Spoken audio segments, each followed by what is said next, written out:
A word gets born in a place where it has to be useful, not cute, not viral, useful. Woke starts as a survival term, a small, sharp tool passed along in Black communities with the meaning that matters most when the world turns dangerous. Stay awake, stay aware, keep your eyes open, not awake like you never sleep. Awake like you don't let the lullaby of everything's fine put you back under while the same old machinery keeps grinding. Awareness is the core. Awareness of patterns, awareness of power, awareness of who pays the price when the story on television says everyone is equal, but the ground under your feet says otherwise. And then the word does what Black language has done for generations in America. It gets noticed. It gets copied. It gets carried out of its home like a souvenir, sometimes with admiration, often with carelessness, always with a price. Because when a word leaves the community that forged it under pressure, it doesn't just spread, it changes owners. First comes the mainstream glow-up. Woke becomes trendy. It becomes a posture, a badge, a way to signal I get it. A word that once meant pay attention or you might not make it home becomes a word that can mean my politics are correct. It gets worn like a clean shirt detached from the sweat that made it necessary. Then comes the corporate phase. The word gets laminated. It's printed on posters. It shows up in DEI language, marketing copy, and brand statements that cost nothing and risk even less. Awareness turns into performance.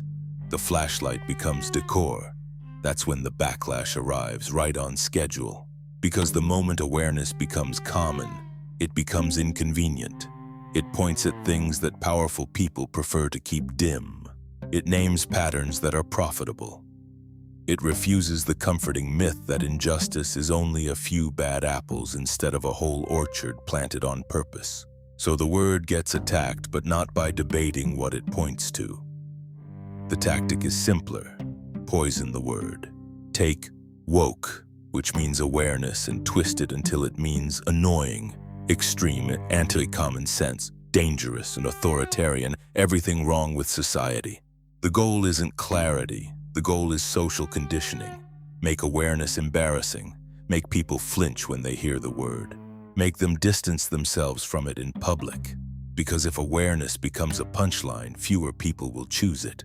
This is how the weaponization works. First, the origin gets blurred.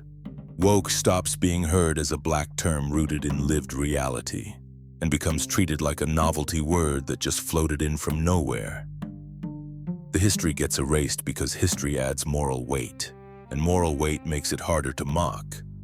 Next, the word gets expanded until it means everything.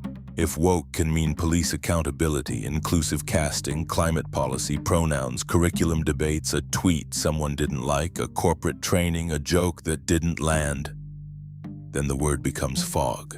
And in fog, people stop arguing with substance and start fighting shadows. Then the fog gets aimed like a weapon. Woke becomes shorthand for the enemy. Not a specific policy, not a specific argument, a vibe, a villain. A convenient container where anything uncomfortable gets dumped. The word turns into a cultural slur for awareness itself, especially awareness of race, power, and inequality. And here's the darkest part. The shift isn't accidental. A society that wants to avoid self-examination always tries to discredit the mirror. Woke becomes the mirror. So the mirror gets smashed and everyone is told they're free because they can't see their own reflection anymore. That's how woke gets recast from a Black thing to a left thing. Once it becomes left, it becomes safely dismissible. It becomes partisan, which means it can be hated without thought. It becomes something a person can reject without ever engaging the question it originally forced into the room. Aware of what? Aware of whom? Aware of which patterns? A political label is a burial shroud.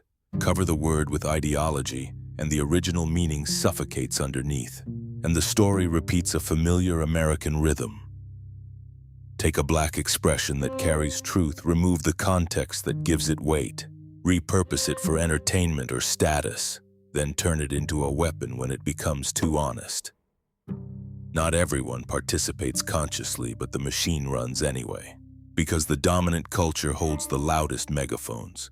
It decides what words mean in public. It decides which meanings get to be respectable and which meanings get to be mocked. That's why this isn't just about language.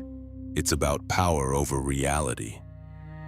Because controlling a word can become a way of controlling what people are allowed to notice.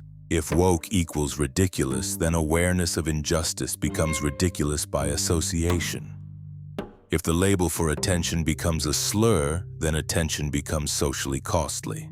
People learn to sleep with their eyes open, smiling, pretending they don't see. That's the goal.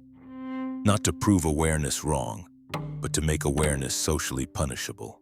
And there's a moral ugliness in it. Woke means aware. The villainization of woke is, in effect, the villainization of awareness itself. It trains the public to treat noticing as a problem. It trains people to treat empathy as weakness, analysis as paranoia, and accountability as oppression. It says, don't look too closely, don't ask too many questions, don't name patterns, don't connect dots, don't make the comfortable uncomfortable. In that atmosphere, ignorance becomes a kind of patriotism. Sleep becomes a virtue. And this is where the story becomes bigger than race, even though race is the nerve it touches. Because once a culture learns how to mock awareness, it can apply the method anywhere. Today it's awareness of racism. Tomorrow it's awareness of corruption, exploitation, surveillance, ecological collapse, and manipulation. Any flashlight can be turned into a target if it shines in the wrong direction. Awareness is always a threat to systems that depend on people not noticing. So the question isn't only what happened to the word woke. The question is, why does awareness need to be ridiculed at all? What kind of society hears "stay aware" and responds by making that phrase toxic? What kind of culture treats waking up like a crime? Because once woke becomes a slur, a deeper message gets delivered quietly to millions. Sleep is safe. Awareness is suspect. Those who notice too much are the problem. And that is how a word that began as a warning gets turned into a cage. A flashlight becomes contraband. A community's survival wisdom becomes a culture war toy. A call to awareness becomes a call to shut up. And the harsh truth is this: the theft isn't only of a word, it's the theft of the moral nerve behind it. Because if woke is allowed to mean what it originally means, then people have to face what awareness reveals. And some things once seen clearly become impossible to excuse.